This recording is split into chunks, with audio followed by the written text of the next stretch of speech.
बोला गया है एक व्यक्ति एक कार्य को 5 दिनों में कर सकता है, लेकिन अपने मित्र के साथ उसने कार्य को 3 दिन में पूरा किया।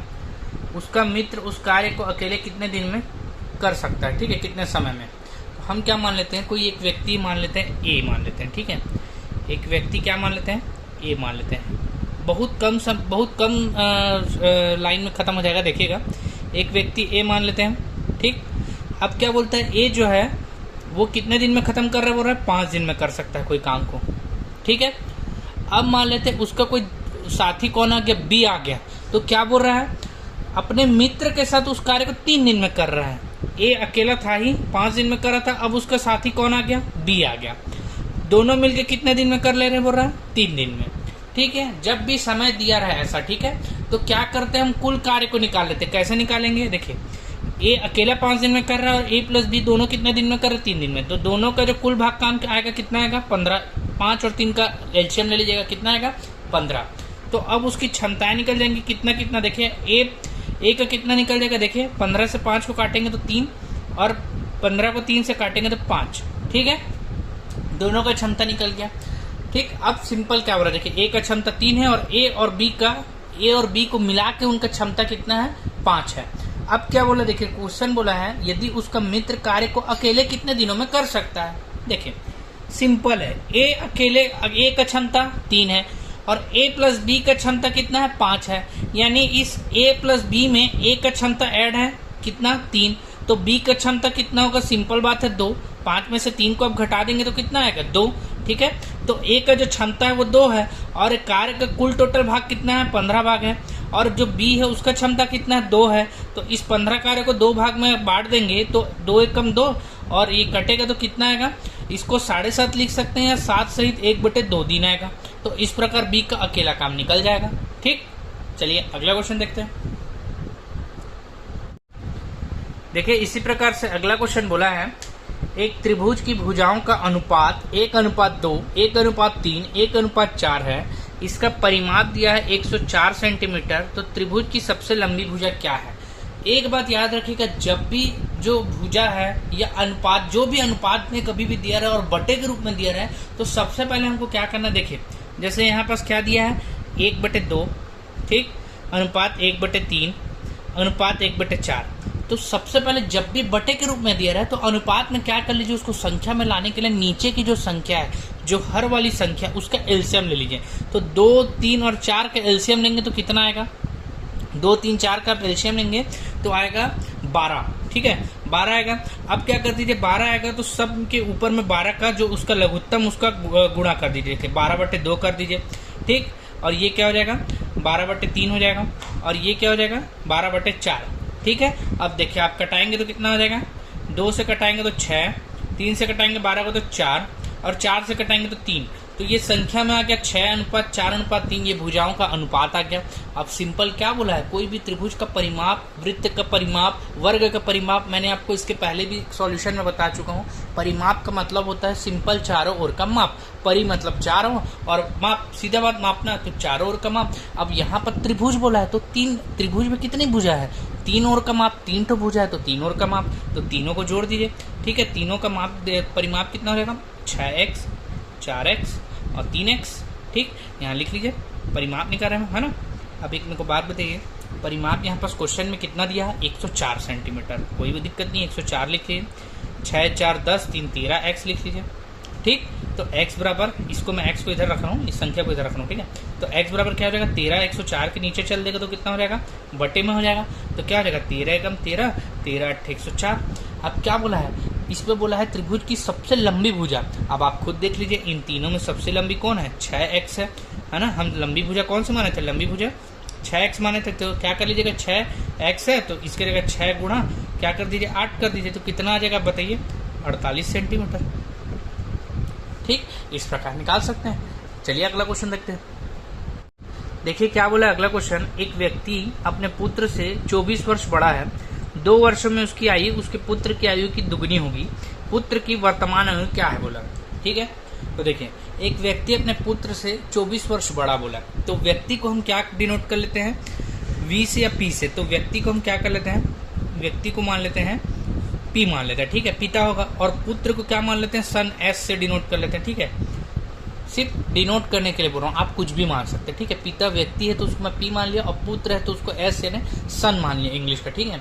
अब जो बोला है सिर्फ हमको वो करना है। एक व्यक्ति अपने पुत्र से 24 वर्ष बड़ा है, व्यक्ति को पी माने, एक व्यक्ति अपने पुत्र से कितना है, 24 वर्ष बड़ा है, ठीक, कोई दिक्कत नहीं। अगला बात क्या बोला है, 2 वर्षों में उसकी आयु, 2 वर्ष, दोनों में 2 वर्ष, जब भी 2 वर्षों में बोले तो याद रखिएगा दोनों का 2 वर्ष का बात करें, ठीक है। 2 वर्ष में उसकी आयु, तो दोनों को पहले 2 वर्ष चुपचाप बढ़ा देखिए बढ़ा दीजिए, है ना। 2 वर्ष में उसकी आयु पुत्र की आयु की दुगनी हो जाएगी, इसका दुगना कर दीजिए। 2 वर्षों में इसकी आयु, व्यक्ति की आयु अपने पुत्र की आयु क्या हो जाएगी, दुगनी हो जाएगी। बाहर में गुणा 2 कर दिए। अब देखिए इसको सॉल्व कर लीजिए, p + 2 बराबर 2s + 4। p की जगह आप क्या रख सकते हैं, देखिए क्वेश्चन में ध्यान में रखिएगा ना, बोला क्या है, पुत्र की आयु, पिता की आयु बोलता तो हम क्या करते, एस का मान को रखते यहाँ पास। यहाँ क्या बोला है, पुत्र की आयु बोला है, तो पुत्र की आयु के लिए हम सबको एस में कन्वर्ट कर देते हैं। अब देखिए यहाँ पी की जगह आप क्या रख सकते हैं, पी की जगह हम यहाँ वैल्यू निकाले एस + 24। भाई क्वेश्चन बोला था ना, पिता अपने पुत्र से कितना 24 वर्ष बड़ा, यहाँ पास पी की जगह क्या रख देंगे, एस + 24 प्लस क्या हो जाएगा 2 बराबर 2s + 4। तो क्या हो जाएगा, देखिए ये 26 हो जाएगा, 24 और 2 26, ठीक है। तो इसको ऐसे रहने देंगे 26 को, ये संख्या जो है वो आके यहाँ क्या हो जाएगी, माइनस हो जाएगी। और यहाँ पास क्या है, 2s है, और ये वाला भी s, इस s के पास चल देगा तो माइनस हो जाएगा, ये प्लस में इधर जाके माइनस, तो क्या हो जाएगा, देखिए 26 में 4 गया तो 22, और 2s में s गया तो कितना हो गया, s। तो पुत्र की आयु कितनी आ गई, 22 वर्ष। ऑप्शन नंबर डी निकाल सकते हैं, ठीक है। चलिए अगला क्वेश्चन, इस प्रकार एक अगला क्वेश्चन दिया है, बोला है एक वितरण का माध्य तथा मध्यिका क्रमशः 30 और 32 से बोला है, इस वितरण का बहुलक क्या होगा बोला है, ठीक है। अब देखिए यहाँ पर हमको सबसे पहले मध्यिका, बहुलक और माध्य में संबंध बता देना चाहिए, क्या संबंध है, तो याद रखिएगा बहुलक बराबर, ठीक है, ध्यान से देखिएगा, बहुलक बराबर क्या होता है, 3 माध्यिका माइनस 2 माध्य, ठीक है, याद रखिएगा ये फार्मूला होता है। ये फार्मूला को अच्छे से ध्यान रखिएगा, कई बार पूछता है, कोई भी एग्जाम में पूछता है, जरूरी नहीं व्यापा में ही पूछ रहा है, ठीक है। थोड़ा सा मैं इसको साइड थोड़ा सा खिसका देता हूँ, आपको समझ नहीं आ रहा होगा, ठीक है। बहुलक बराबर क्या होता है, 3 माध्यिका माइनस 2 माध्य।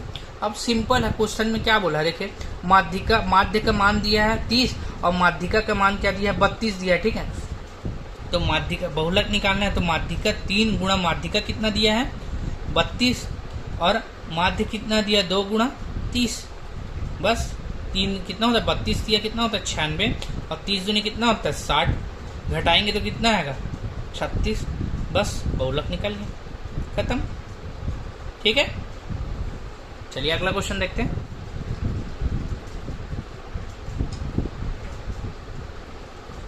देखिए अगला क्वेश्चन है, एक विक्रेता को 36 वस्तुओं को बेचने पर 4 वस्तुओं के विक्रय मूल्य की हानि होती है, उसका हानि प्रतिशत क्या है बोला।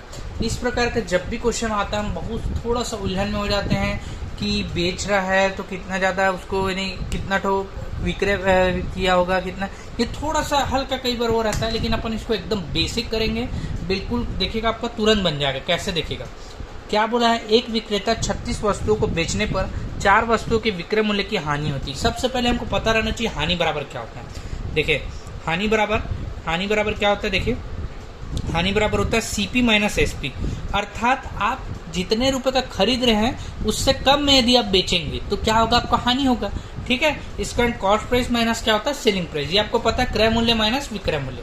अब जो बोला है बस उसी को अपने को पुट करना है। क्या बोला है, 36 वस्तुओं को बेचने पर 4 वस्तुओं के विक्रय मूल्य की हानि होती है। कितने 4 वस्तुओं के विक्रय मूल्य, यानी 4 SP का हानि होता है, ठीक है। वर्ड को ध्यान दीजिएगा, क्या बोला है, 4 विक्रय मूल्य के हानि के बराबर, अर्थात 4 SP के बराबर हानि होता है, ठीक है। अब अगला देखिए, CP के जगह और SP की जगह क्या रखेंगे, बोला है 36 वस्तुओं को बेचने पर। भाई जब वो 36 वस्तुएं कब बेच रहा है, जब वो 36 वस्तुएं खरीदेगा तभी वो 36 वस्तुएं बेच रहे हैं। तो हम क्या करेंगे, CP की जगह भी 36 CP रखेंगे और SP की जगह भी क्या रखेंगे, 36 SP रखेंगे। क्लियर, अब कुछ नहीं, जो एक साइड करना पक्षांतर का जो सेम है, 36 SP इधर आके क्या हो जाएगा, 40 SP हो जाएगा, सीधी बात है। और ये क्या रहेगा, 36 CP रहेगा, ठीक। अब SP को ऐसी रहने दीजिए, CP को इसके नीचे ले आइए, और 36 है उसको वैसे रहने दीजिए, 40 को नीचे ले आइए। अब देखिए इसको काटेंगे तो क्या होगा, देखिए हम किससे कटा सकते, देखिए इसको 4 से कटा सकते, 4 नहीं है 36 और 4 दाम 40, यानी 10 वस्तु खरीदा था। कॉस्ट प्राइस बराबर कितना, देखिए सीपी बराबर 10 आया और सेलिंग प्राइस बराबर क्या आया 9, यानी 10 वस्तु खरीदा था, 10 रुपए में खरीदा था और 9 रुपए में बेच रहा है। ठीक है, तो उसको घाटा कितने का हुआ, 1 रुपए का, या एक वस्तु का या 1 रुपए का। किसमें हुआ, हमेशा हम किसमें निकालते हैं, कॉस्ट प्राइस में निकालते हैं कभी भी। तो बट्टे में क्या लिखेंगे, कॉस्ट प्राइस, इनटू में क्या करेंगे 100, 0 से 0 कटा तो कितना आया 10% की हानि। इस प्रकार आप निकाल सकते हैं। ठीक है, चलिए अगला क्वेश्चन देखते हैं। देखिए दोस्तों, अगला क्वेश्चन है, एक ट्रक 1 मिनट में 550 मीटर की दूरी को तय करता है, जबकि एक बस 45 मिनट में 33 किलोमीटर की दूरी को तय करती है, तो उनकी गति का अनुपात। हम क्या करेंगे, दोनों की गति को निकालेंगे। सबसे पहले हम क्या करेंगे, ट्रक की गति निकाल लेते हैं। ठीक है, ट्रक की गति। ठीक है, ट्रक की गति निकालने के लिए आपको पता है दूरी बटे क्या होता है, समय होता है। दूरी कितना दिया है 550 मीटर, समय कितना दिया है 1 मिनट। 1 मिनट को सेकंड में चेंज करने के लिए क्या कर सकते हैं, 60 से गुणा तो क्या हो जाएगा 60 सेकंड। ठीक है, अब इसको अपन क्या करेंगे, किलोमीटर पर आवर में चेंज कर देंगे। ठीक है, कितना हो जाएगा किलोमीटर पर आवर में चेंज करेंगे तो 18/5। इस कारण बोल रहा हूं, देखिए आप दो चीज कर सकते हैं, या तो इसको मीटर पर सेकंड में रहने दे सकते हैं और सेकंड वाले को आप मीटर पर सेकंड में चेंज कर दीजिए, लेकिन वो थोड़ा सा ज्यादा कॉम्प्लिकेटेड हो जाएगा। इस कारण हम क्या करेंगे, इसी को जो है वो किलोमीटर पर आवर में चेंज कर देंगे। ठीक है, फिर से हम देख लेते क्या क्या किया। ट्रक की गति दी थी, ट्रक की गति हमको ज्ञात करनी है, दूरी कितनी है 550 मीटर, समय दिया था 1 मिनट, जिसको हम क्या किए 60 सेकंड। अब ये मीटर पर सेकंड में हो गया, इसको हम क्या कर रहे हैं किलोमीटर पर आवर में चेंज कर रहे हैं। तो क्या हो जाएगा, देखिए 6 या 18, 6 दाम 60। ठीक है, 5 से कटेगा 5 एकम 5, 5 एकम 5, 5 शून्य 0। ठीक है, ये 0 से ये 0 कटा, कितना है 33 किलोमीटर पर आवर। ठीक है, 11 33। ठीक है, उसी प्रकार हम क्या करेंगे, बस की गति ज्ञात कर लेंगे। ठीक, बस की गति क्या है, बस की गति बराबर क्या होता है, देखिए वो दूरी बटे समय होता है। दूरी क्या दिया है 33 किलोमीटर और जो समय दिया वो कितना दिया 45 मिनट। अब देखिए यहाँ मिनट से हमको घंटे में जाना है, क्यों, क्योंकि किलोमीटर पर आवर में ज्ञात करना है। तो हम क्या करेंगे, जब भी हम छोटे से बड़े यूनिट में जाते हैं तो डिवाइड करते हैं। तो यहाँ पास आप क्या करेंगे, बटे 60 कर दीजिएगा। ठीक है, 60 करेंगे तो यहाँ क्या होगा, देखिए इसको यहाँ सॉल्व कर लेते हैं। ठीक है, ये जो 60 है कहाँ चल देगा, ऊपर चल देगा, तो ये क्या हो जाएगा 33 गुणा 60/45। ठीक है, काटाएंगे तो कितना हो जाएगा 15 चौक, और ये क्या हो जाएगा 15 तिया, 3 से कटाएंगे 3 एकम और 11 बार में चल देगा 33। ठीक है, तो क्या आ गया 11 चौक 44। ठीक है, देखिए यहां देख लीजिए, तो इसकी गति क्या आ गई थी ट्रक की 33। ठीक है, ठीक, अनुपात ज्ञात करने बोला, अनुपात का साइन, और यहाँ क्या है 11 चौक कितना हुआ 44। ठीक, अब इसको आप कटाइए, 11 तिया 33, 11 चौक 44, अनुपात कितना है 3:4। इस प्रकार आप ज्ञात कर सकते हैं। ठीक है, चलिए अगला क्वेश्चन देखते हैं। देखिए दोस्तों, अगला क्वेश्चन क्या दिया है, 469 + 174 का होल स्क्वायर माइनस 469 - 174 का होल स्क्वायर अपॉन में 469 × 174। ठीक है, आप देखिए इस प्रकार का जब क्वेश्चन आपको दिखेगा तो आपको एक बात ध्यान रखिएगा, हम अपन एक फॉर्मूला पढ़ते हैं। क्या पढ़ते हैं, a का स्क्वायर माइनस b का स्क्वायर बराबर a + b × a - b। ठीक है, ये बात को अपने को ध्यान रखना है। तो देखिए ये जो पूरा पोर्शन है ना, ये पूरा a है, याद रखिएगा, और ये जो है वो पूरा b है। तो हम जब इसको पूरा a मानेंगे और इसको पूरा b मानेंगे तो उसको इस फॉर्म में पहले तोड़ लीजिए, और इस फॉर्म में तो क्या हो जाएगा, देखिए a + b में तोड़ेंगे तो क्या हो जाएगा 469 + 174, ये पूरा a है ना, और प्लस में b, तो b क्या है 469 - 174। ठीक है, और इनटू में a - b क्या होगा, वैसे 469 + 174, माइनस में क्या होगा, माइनस में ये 469 हो जाएगा जो प्लस है, और जो माइनस है वो प्लस हो जाएगा। ठीक है, तो 174 हो जाएगा। ठीक, अब देखिए यहाँ पास क्या हो सकता है, ये माइनस और ये प्लस, और नीचे में इसको लिख दीजिएगा, है ना, 469 × 174। अब यहाँ पास ये प्लस और माइनस कट जाएगा। ठीक है, यहाँ पास क्या हो जाएगा -469 और +469 कट जाएगा, तो यहाँ क्या बचेगा 2469। ठीक है, 2 × 469 दोनों जुड़ेगा तो क्या हो जाएगा 2। भाई आप जोड़ दीजिए या फिर इसको 2 × 469 लिख दीजिए, दोनों में कोई गलत नहीं है। ठीक है, वैसे यहाँ पास इंटू में क्या बचेगा, देखिए 2 × 174। ठीक है, ये दोनों को जोड़ दीजिए, 174 को या तो 2 × में लिख दीजिए। ठीक है, या तो दुगना कर दीजिए या दोनों को जोड़ दीजिए। ठीक, और बटे में क्या है 469 × 174। देखिए ये और ये कट गया, ये और ये कट गया, तो ऊपर में क्या बचा, 2 गुणा 2 4, यही उसका आंसर होगा। ठीक है, ऑप्शन नंबर बी। ठीक, देखिए दोस्तों क्वेश्चन क्या बोला है, पैटर्न दिया गया, ठीक है, 3 ठो, इस पे कुछ ना कुछ लॉजिक लगा है, बोला इस जगह में क्या संख्या आएगा। ठीक है, इसको देखिए मैं आपको बताता हूँ। देखिए यहाँ पास एक लॉजिक लगा है कि 14 तिया कितना होता है 42, गुणा 3 करेंगे, और 8 का 48 पे कितने बार में आएगा, 6 बार में, 8 6 के 48, और ये 6 गुणा 3 करेंगे तो क्या होगा, 18 होगा। ठीक है, फिर से देखिए 14 तिया 42 और 8 6 के 48, तो 6 गुणा 3 करेंगे तो 18 आएगा बीच में। उसी प्रकार यहाँ देखिए 21 तिया 63 हो रहा है, 9 पंचे 45 हो रहा है। अब और ये 5 और ये 3 का गुणा करेंगे तो यहाँ क्या आ रहा है, 15। उसी प्रकार यहाँ लॉजिक बैठेगा, 8 गुणा 7 करेंगे तो 56 आ रहा है, और यहाँ पास क्या कर रहे हैं, 17 गुणा 3 कर रहे हैं, 17 3 51, ये 7 और ये 3 का गुणा करेंगे तो क्या आएगा, 21। सही आंसर क्या होगा, ऑप्शन नंबर सी। ठीक है, चलिए देखिए अगला क्वेश्चन बोला है, रमन उत्तर दिशा में 25 मीटर चलता है। देखिए जो बोला है उसको अपन करते चलते हैं। ठीक है, देखिए क्या बोला है, रमन, ठीक है, ये रमन की सिचुएशन मान लेते हैं, यहाँ इस पॉइंट से चलना चालू किया, बोला है रमन उत्तर दिशा की ओर 25 मीटर चलता है। ये उत्तर दिशा की ओर 25 मीटर चला, फिर क्या बोलता है, दाईं ओर मुड़ता है और बिंदु ए पर पहुंचने के लिए 72 मीटर चलता है। बोला ये दाईं ओर मोड़ लीजिए, कितना चला, 72, कहाँ पहुंचा, ए पे। फिर क्या बोलता है, वो फिर से दाईं ओर मुड़ता है और 16 मीटर चलता है, फिर से दाएं ले, उसको 16 चला दीजिए, 25 से थोड़ा कम कर लीजिए इससे, है ना, तो ये दाएं होकर 16 चल लिया। फिर क्या बोलता है, अंत में वो बाएं मुड़ता है और बिंदु बी पर पहुंचने के लिए 8 मीटर चलता है। ये बायां मुड़ा और 8 मीटर चला, किस बिंदु पर पहुंचा, बी पर। ठीक है, ये हमारी सिचुएशन तैयार हो गई। अब क्वेश्चन क्या बोला वो देखते हैं। क्वेश्चन ये बोला है, बिंदु ए से बिंदु बी कितनी दूर है, इस बिंदु से ये बिंदु कितना दूर है, ये ए से बी। तो आपको साफ दिख रहा है, एक प्रकार का समकोण बन गया जिसकी लंब 16 है, आधार 8 है, तो हमको कर्ण ज्ञात करना है। क्लियर बात। ठीक है, अगला बात क्या बोला है, इस बिंदु बी से बोला है, ये जो इसकी प्रारंभ बिंदु है, इसकी यानी जो दिशा है वो क्या है, वो तो हमको स्पष्टता दिख रहा है। देखिए यहाँ बी है और यहाँ पर रमन का पॉइंट है, तो आप देखिए ये इसका दक्षिण है और ये कौन सा एरिया है, पश्चिम। तो दूसरा बात तो हमको क्लियर है कि कौन सा एरिया, दक्षिण पश्चिम। अब हमको निकालना क्या है, ए और बी के बीच की दूरी। तो दूरी कैसे निकालेंगे, कर्ण का मान। तो कर्ण बराबर क्या होता है, आप जानते हैं कर्ण बराबर क्या होता है, लंब का आधार, लंब का स्क्वायर प्लस आधार का स्क्वायर। ठीक है, अब एक बात बताइए, लंब की जगह हम क्या रख सकते हैं, 16 का स्क्वायर, आधार की जगह क्या रख देंगे, 8 का स्क्वायर। ठीक है, उसको यहाँ सॉल्व कर लीजिए, थोड़ा क्लियर दिखेगा। ठीक है, तो यहाँ पर सब देखिए सॉल्व करेंगे तो क्या हो जाएगा, 16 का स्क्वायर हो जाएगा, कर्ण का स्क्वायर रहने दीजिए, और 16 का स्क्वायर क्या हो जाएगा, 256 प्लस 8 का स्क्वायर 64। सॉल्व करेंगे तो कितना आएगा, 320। ठीक है, स्क्वायर को उधर करेंगे तो क्या हो जाएगा, कर्ण की वैल्यू √320 मीटर, और दिशा क्या है, हमने पहले ही देख लिया, दक्षिण पश्चिम, बी से शुरुआती बिंदु की दूरी, दिशा। ठीक है, तो इस प्रकार आप बना सकते हैं। चलिए अगला क्वेश्चन देखिए, अगला क्वेश्चन पाई चार्ट से है। ठीक है, यहाँ पर बताया गया है, पाई चार्ट में पुस्तक के प्रकाशन में होने वाले व्यय का वितरण प्रदर्शित दर्शाता पाई चार्ट का अध्ययन कर प्रश्नों का उत्तर दीजिए। क्या बोला है, क्वेश्चन एक ही क्वेश्चन इससे दिया है। देखिए सबका अलग अलग परसेंटेज में डिस्ट्रीब्यूटेड है। बोला गया है रॉयल्टी पे होने वाले खर्च से संबंधित भाग का केंद्रीय कोण बताइए। जब भी ऐसा दिया है, कुछ नहीं, जो परसेंट में दिया है, कितना दिया है रॉयल्टी का, देखिए रॉयल्टी का कितना दिया है, 15%। ठीक है, सबसे पहले आप क्या कर लीजिएगा, 15% को संख्या में करेंगे तो परसेंट को हटाएंगे तो नीचे में क्या हो जाएगा, 100। ठीक, अब जो भी बोला, क्या बोला है, केंद्रीय कोण। कोण कितने का होता है, एक वृत्त का पूरा कोण कितना होता है, 360 डिग्री। तो हमको कोण में कन्वर्ट करना है, जब भी हम परसेंट में कन्वर्ट करते हैं तो 100 से गुणा, कोण में कन्वर्ट करना है तो उसको 360 से गुणा, बस।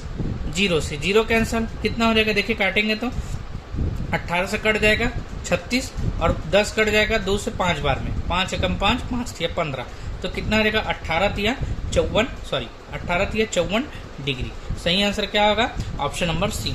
बस खत्म क्वेश्चन। ठीक है, चलिए अगला क्वेश्चन देखिए। उसी प्रकार से अगला एक और पाई चार्ट दिया है। कहा गया है नीचे दिए गए लाइन ग्राफ का अध्ययन करें और प्रश्नों का उत्तर दिए। देख, ठीक है, यहाँ पास x और y को अलग अलग डिनोट किया है। देखिए आपको स्पष्ट दिख रहा होगा, x जो है वो क्लियर लाइन है और जो y है वो डॉट डॉट में। ठीक है, क्वेश्चन क्या पूछा है, वर्ष 2000 में कंपनी Y का उत्पादन, तो Y का उत्पादन 2000 में कितना दिया, डॉट डॉट वाले को आप देखेंगे तो 128 दिख रहा है। ठीक है, 2000 में, सन 2000 में Y का उत्पादन कितना दिख रहा है आपको, डॉट डॉट को आप देखेंगे 2000 में तो कितना दिख रहा है, 128। और आप X को देखेंगे, एक सीधी काली लाइन दिख रही है, वो कितना दिया है आपको, x का वैल्यू 78। ठीक है, क्वेश्चन क्या बोला है, y का उत्पादन उसी वर्ष में x के उत्पादन का लगभग कितना प्रतिशत है। देखें क्या बोला है, जो y का उत्पादन है 128, ठीक है, वो x के उत्पादन का जिससे भी का या तुलना करते हैं वो हमेशा कहाँ रहता है, हमेशा हर में नीचे रहता है। तो 78 नीचे कितना प्रतिशत है बोला, प्रतिशत के लिए हम क्या करते हैं 100 से गुणा करते हैं।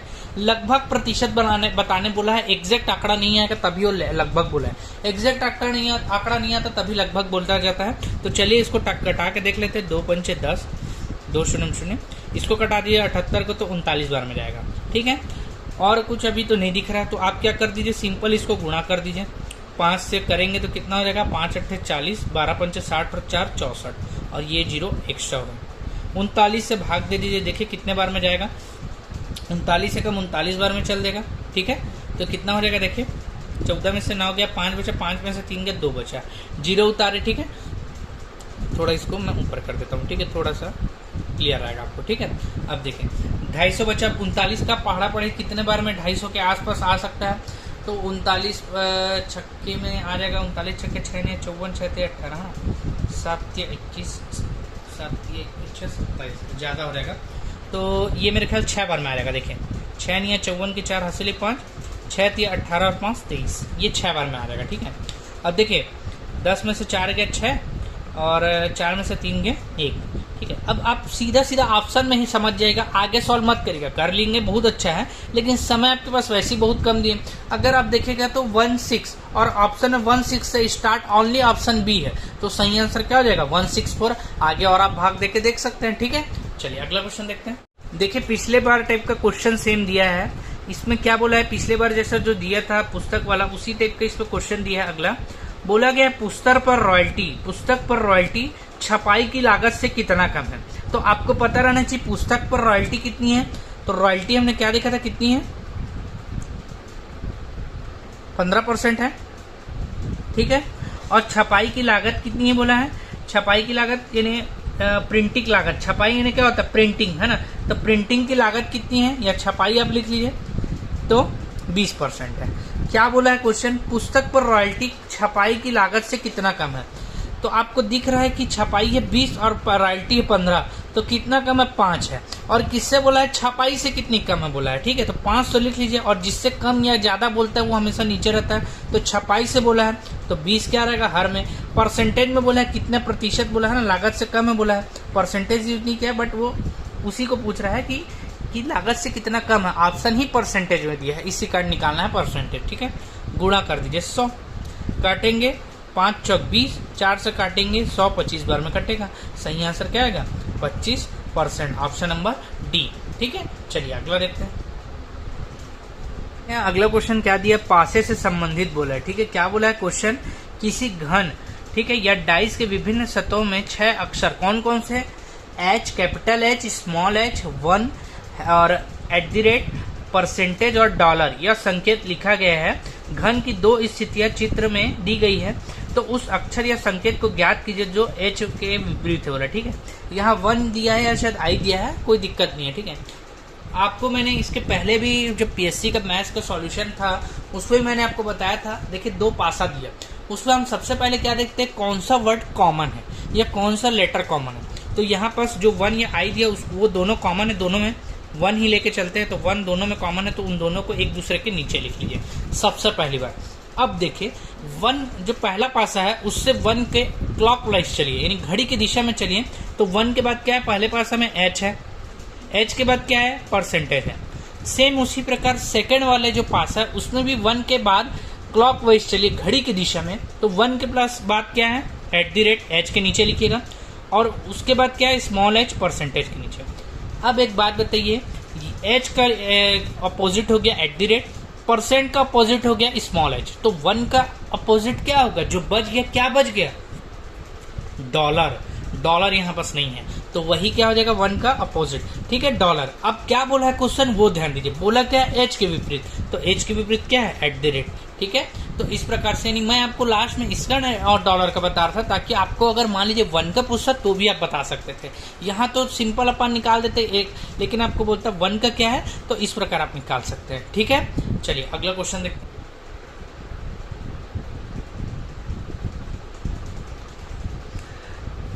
देखिए अगला क्वेश्चन सिलॉग्स में से है। बोला गया है कुछ भूरा नीला है, सभी नीला काला है और कुछ काला पीला है बोला। ठीक है, तो हम क्या करते हैं, सबसे पहले जो कथन बोला उसको हम क्रिएट कर लेते हैं। ठीक है, क्या बोला है, कुछ भूरा नीला है, तो पहले तो भूरा बना लीजिए। ये भूरा हो गया, कुछ भूरा नीला है, तो इसका कुछ भाग क्या है बोल रहा है, नीला है। क्लियर। अब क्या बोल रहा है, सभी नीला काला है, ये पूरा नीला जो है वो क्या है बोला है, काला है। ठीक है, ओके। अब अगला बात क्या बोला है, कुछ काला पीला बोला है। ये जो काला है इसका कुछ भाग क्या है बोला है, पीला है। ठीक, ये हमारा कथन रेडी हो गया। अब क्वेश्चन जो बोला उसको देखते हैं। निष्कर्ष क्या बोला है, कुछ भूरा काला है, कुछ भूरा काला है। देखिए भूरा का और काला का भाग थोड़ा थोड़ा दोनों एक दूसरे से टच है, तो क्या है, पहला निष्कर्ष तो एकदम सही है। दूसरा क्या बोला है, कुछ पीला काला नहीं है, कुछ पीला काला नहीं है, ऐसा तो कोई जिक्र ही नहीं है। ठीक है, एक तो कुछ पीला काला है नो डाउट, लेकिन कुछ पीला काला नहीं है इसके बारे में नहीं कहा गया है। इस पर जो बोला, जो अपन कथन में बनाए रहते हैं सिर्फ वही बात फैक्ट रहती है, अपने मन से हमको कोई बात को क्रिएट नहीं करना है। ठीक है, तो यहाँ पर कुछ पीला जो है क्या बोला है, कुछ पीला काला नहीं है, ऐसी कोई बात का जिक्र नहीं हुआ है। तो सेकंड बात क्या है, गलत है। सिर्फ और सिर्फ फर्स्ट बात सही है, तो हमारा आंसर क्या होगा, सही आंसर है ऑप्शन नंबर ए, केवल और केवल सिर्फ निष्कर्ष 1 अनुकरणीय है। ठीक है, चलिए अगला क्वेश्चन देखिए। यहाँ क्या क्वेश्चन बोला है, नीचे लिखे गए x और y के मान में कौन सा निम्नलिखित समीकरण को संतुष्ट करता है। ठीक है, तो देखिए क्वेश्चन क्या लिखा है, अपन को दिया है समीकरण 1 दिया 3x + y बराबर 19 दिया है। ठीक है, और x - y बराबर क्या दिया, 9। देखिए हम बहुत 10th से अपन पढ़ते आ रहे हैं, जब भी ऐसा समीकरण दिया रहता है तो हम क्या करते हैं, विलोपन विधि लगाते हैं। क्या करते हैं, दोनों में से एक के मान को बराबर करते हैं। यहाँ पर y का मान तो बराबर दिया है, तो करने का कोई भी वैल्यू को बराबर करने की जरूरत नहीं है। तो हम क्या करेंगे, इसको सीधा जोड़ दीजिए। जोड़ेंगे तो क्या हो जाएगा, y प्लस में है, y माइनस में है, कट जाएगा। इसको जोड़ेंगे तो क्या होगा, 4x हो जाएगा। 19 और 9 को जोड़ेंगे तो क्या होगा, 28। तो x बराबर क्या आ जाएगा, 28/4। ठीक है, तो 4 एकम 4, 4 सत्ते 28। तो x की वैल्यू क्या आ गई, 7 आ गई। अब इस 7 की वैल्यू को कोई भी समीकरण मान लीजिए 1 है और ये 2 है, तो समीकरण 1 में x की वैल्यू रख दीजिए, समीकरण 1 में x की वैल्यू। ठीक है, तो क्या हो जाएगा, देखिए 3x + y बराबर 19 दिया है। ठीक है, तो यहाँ पर देखिए वैल्यू रखेंगे तो क्या हो जाएगा, 3 7 रख दीजिए x की जगह प्लस y बराबर 19। ठीक है, तो क्या हो जाएगा, y बराबर 19, 3 सत्ते 21, 21 उधर जाएगा तो क्या हो जाएगा, माइनस हो जाएगा। तो y बराबर क्या आ गया, -2। अर्थात y की वैल्यू -2 और x की वैल्यू क्या है, 7। ये दोनों समीकरण को संतुष्ट करते हैं। ठीक है, इस प्रकार आप निकाल सकते हैं। चलिए अगला क्वेश्चन देखते हैं। देखिए दोस्तों, यहाँ पास क्वेश्चन क्या बोला है, निम्नलिखित संख्या में श्रृंखला में गलत संख्या ज्ञात कीजिए बोला। ठीक है, हमको पहचानना गलत क्या। देखिए तो हम इसका सबसे पहले क्या देखते हैं, अंतर देखते क्या है। इसमें 4 का अंतर है। ठीक है, -4 हो रहा है। इसमें क्या हो रहा है, -5 हो रहा है। इसमें क्या हो रहा है, -6 हो रहा है। इसमें क्या हो रहा है, -7 हो रहा है। इसमें क्या हो रहा है, -8 हो रहा है। इसमें -9 होना चाहिए, बट यहाँ पास क्या हुआ है, -8। तो ये वाला क्वेश्चन गलत है। यहाँ पर 61 आना चाहिए, तो क्या है, 62। ठीक है, चलिए अगला क्वेश्चन देखते हैं। देखिए अगला क्वेश्चन क्या बोला है, उस विकल्प का चयन करिए तीसरे पद से उसी प्रकार संबंधित है जिस प्रकार से दूसरा पद पहले से संबंधित है। ठीक है, तो देखिए यहाँ पास देखिए क्या हुआ है, जो a की वैल्यू है कितनी है, 1 है, और z की वैल्यू कितनी है, 26। आप जब इन दोनों का गुणा करेंगे तो कितना आएगा, 26 आएगा। उसी प्रकार b की वैल्यू कितनी होती है, 2, और y की वैल्यू कितनी होती है, 25। उसी प्रकार जैसे पहले में किए उसी प्रक्रिया को यहाँ लगाना है, तो 25 दूनी करेंगे तो कितना आएगा, 50। ठीक है, सही आंसर क्या होगा, ऑप्शन नंबर बी। ठीक है, चलिए अगला क्वेश्चन देखते हैं। देखिए दोस्तों, सिलॉग्स में से क्वेश्चन है, बोला गया है सभी भी एस है, कोई भी एस के नहीं है, और निष्कर्ष दिया है। तो सबसे पहले हम क्या करेंगे, कथन बनाएंगे। कथन क्या बोला है, देखिए पहले बी बना लीजिए। बोला है सभी बी एस है, तो सभी बी को क्या बोलिए, सभी बी को एस बना दिए, सभी बी एस है बोला है। फिर क्या बोला है, कोई भी एस के नहीं है, अर्थात कोई भी एस के नहीं है। ठीक, अब निष्कर्ष क्या बोलता है, सभी एस बी है। सभी एस बी है क्या, नहीं, सभी भी एस हो सकता है लेकिन सभी एस बी तो नहीं है। ठीक है, तो पहला निष्कर्ष क्या है, गलत है। दूसरा क्या बोलता है, कुछ एस बी है, तो कुछ एस बी जरूर है क्योंकि बी एस के अंदर है बी, है ना, तो कुछ एस बी हो सकता है, तो क्या है, सेकंड सही है। थर्ड क्या बोल रहा है, सभी के बी है, तो के और बी किसके अंदर है, एस के अंदर, और जब एस का के से ही कुछ नाता नहीं है तो जो के है वो बी के अंदर हो ही नहीं सकता, ठीक है। तो थर्ड क्या है, गलत है। तो इसका सही आंसर क्या होगा, केवल और केवल निष्कर्ष 2 अनुसरण करता है। सही आंसर क्या है, ऑप्शन नंबर ए, ठीक है। चलिए अगला क्वेश्चन देखते हैं।